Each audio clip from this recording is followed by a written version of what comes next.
Hi mga mi! So for today's video, ito magluluto ako ng crispy pata. Naglagay ako ng sibuyas, bawang, laurel, toyo at maraming paminta. Maglalagay rin tayo dito ng isang sachet ng oyster sauce. Katamtaman nga lang yung laki ng pata na nabili ng jowa ko. Tapos maglagay tayo ng tubig at isa lang na isang oras sa pressure cooker. Noong malambot na yung pata, nagpainit ako ng mantika at ilalagay natin ito. Kailangan sobrang init ng mantika mga mi.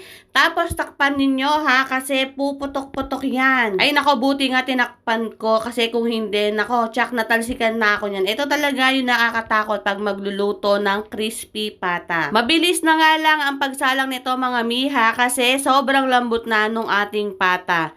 Bago baliktarin, papatayin nyo muna yung apoy mga mi. Kailangan patay yung apoy kapag babaliktarin natin kasi nga matalsik. At ayan na, pinatay ko yung apoy, tapos ayan mga miyo, 'di ba? Sobrang init ng mantika. Tignan niyo, akala niyo bukas pa yung apoy, pero patay na 'yan.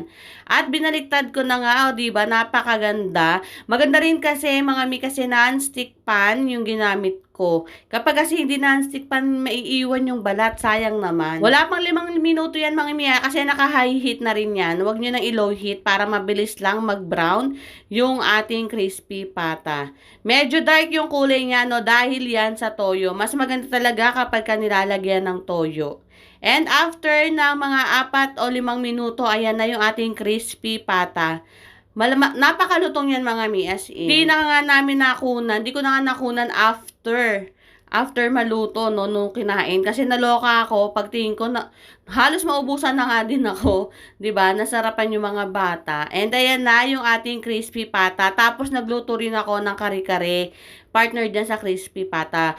May laman yun na tuwalya at saka balat ng baka. O 'di ba? Ayan. Special ang aming lunch kasi bukas, alis na naman sila ate.